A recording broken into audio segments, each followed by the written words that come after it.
පෙබරවාරි මාස 12 සිට පවතින වියලි කාලගුණික තත්ත්වයේ වෙනසක් අපේක්ෂා කෙරේ. අම්පාර, මඩකලපුව, හම්බන්තොට සහ මොනරාගල දිස්ත්‍රික්කවල ඇතිවිය හැකි වැසි ස්වල්පයක් හැරුණු විට දිවයිනේ ප්‍රධාන වශයෙන් වැසි රහිත කාලගුණ තත්ත්වයක් පවතී.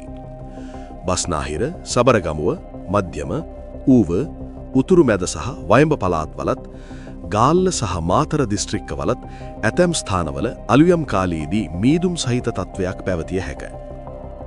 පෙබරවාරි මාස 13 දින යාපනය සහ පොළොන්නරුව දිස්ත්‍රික්කවලට වැසි ඇතිවිය හැක. ඊට අමතරව හැටන් හා පාදුක්ක ප්‍රදේශවලට වැසි ඇතිවිය හැක.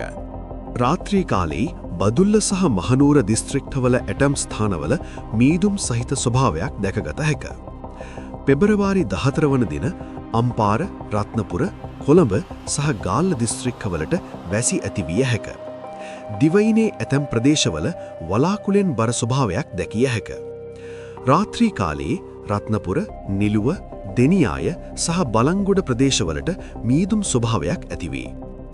ලංකාවට පහලින් අඩු පීඩන කලාපයක් ඇතිවී තිබෙන නිසා ඉදිරියේදී වැසි ඇතිවේයයි අපේක්ෂා කළ හැක. කෙසේ වෙතත් මෙම අඩුපීඩන කලාපයෙන් ලංකාවට ඇතිවන බලපෑම පිළිබඳ තොරතුරු ඉදිරියේදී ගෙන එන්නම්. මෙවැනි අලුත් තොරතුරු දැනගැනීමට channel එක subscribe කරන්න. තවත් කෙනෙක්ට දැනගන්න මේ වීඩියෝ එක share කරන්න. අලුත් වීඩියෝ එකකින් නැවත හමු වෙමු. සුබ දවසක්.